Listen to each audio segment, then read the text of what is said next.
Chapter 19, the Gordonsville Raid. This affair, though scarcely mentioned in our general histories of the war, has nevertheless been remembered with great distinctness by all who participated in it, on account of the long marches and the severity of the weather, causing intense suffering and injury to both men and horses, also because of several striking incidents occurring during the expedition. The objects of the movement are set forth in Sheridan's official reports. General Torbert, with about 8,000 cavalry, was directed to strike the railroad at Charlottesville and follow it up to Lynchburg, destroying everything of use to the enemy. December 19, 1864, these troops, consisting of the commands of Merritt and Powell, moved out from Winchester, passing the first day through Front Royal and Chester Gap. The Dragoons were commanded by Major Scott.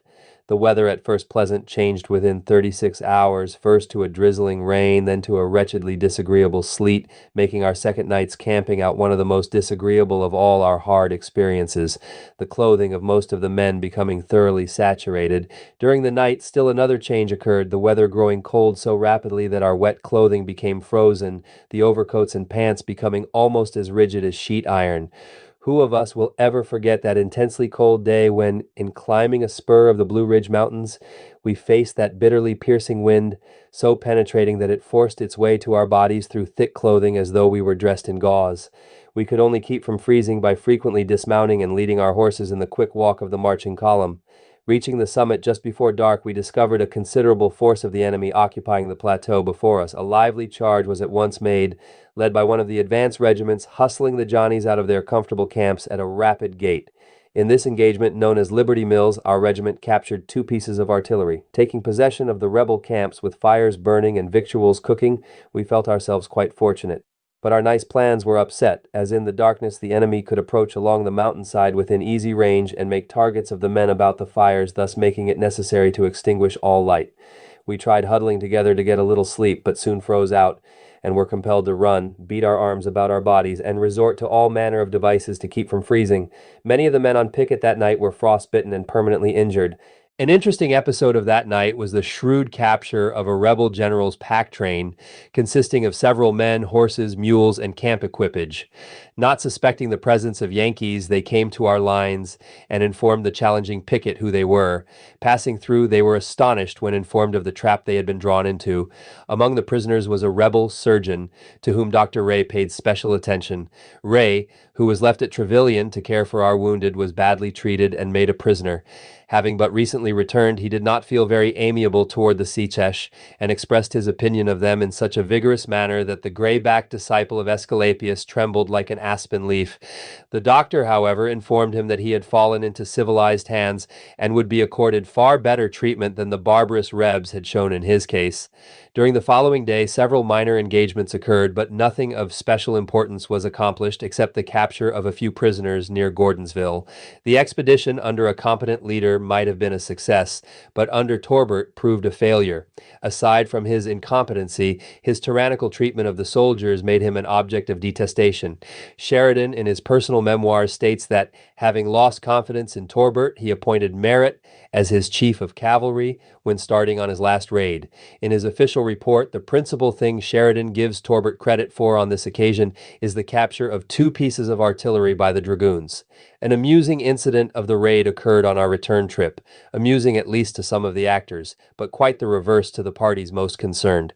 Noticing smoke rising above the trees, some of us galloped up a narrow road to investigate. In front of a house in a clearing were hitched 4 horses, equipped with Confederate saddles, one of which evidently belonged to an officer.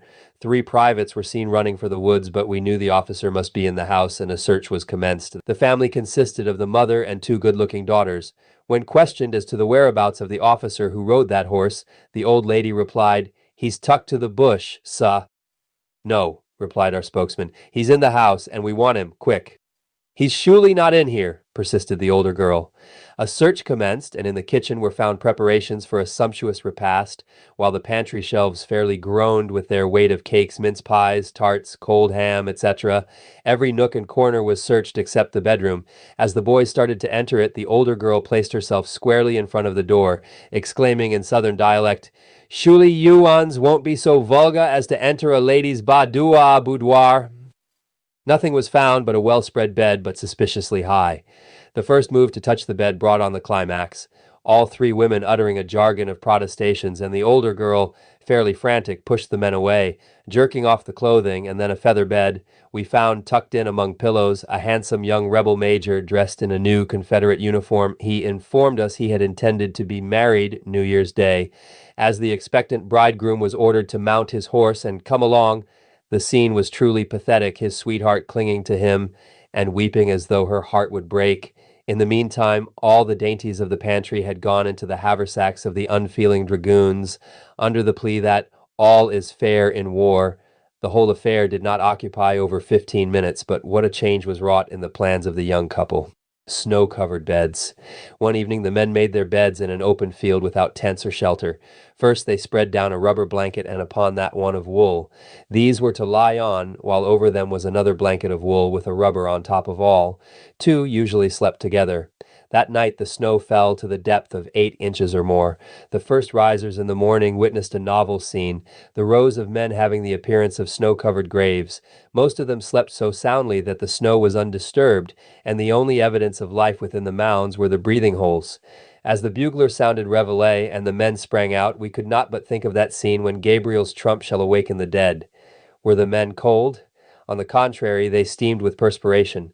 On this raid, the entire force seemed to find an abundance to eat and drink, too much of the latter. Applejack, apple brandy, and blackberry wine flowed like water as to abundance. Comparatively few of the dragoons were intoxicated, though in some regiments scores of men had to be strapped to their horses, all the while howling like maniacs.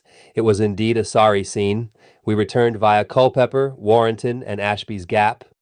At times the guerrillas were bold and troublesome. At one time they dashed out and ran off the pack horses of the regiment ahead of us, and the darky cooks had to foot it into camp. Near Ashby's Gap, several of them on fleet horses came down to within 6 rods of our marching column, halted, fired upon us, and were off like a flash. The strange part was that they did not hit a man or a horse. In E.D. Humphrey's record of this raid, he says, "We are living off the country and living high, but it makes a soldier's heart ache to hear the ladies begging to have a few of the necessaries of life left them." December 28th, with horses and men jaded, we reached our home camp near Winchester. It was a 10 days' raid of hard tramping and suffering in which we lost men and horses, with many men injured for life, and no one has ever been able to point to even one compensating result. The following tribute came too late for insertion elsewhere.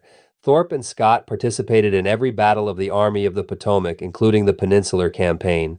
Their prior service was with the 85th New York Infantry, Thorpe leaving the senior class in Union College, and Scott his law studies with Judge Grover to enter this service. Thorpe was made captain of Company E. At Fair Oaks, both were wounded but continued with their commands during the memorable 7 days fight, Thorpe being again wounded at Malvern Hill.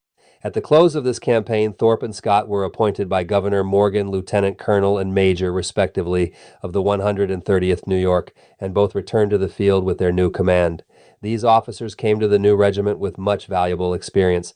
Their services and peculiar makeup soon fashioned the fighting style of their commands as second to none in the Army. They were always at their posts and fearless in the discharge of every duty.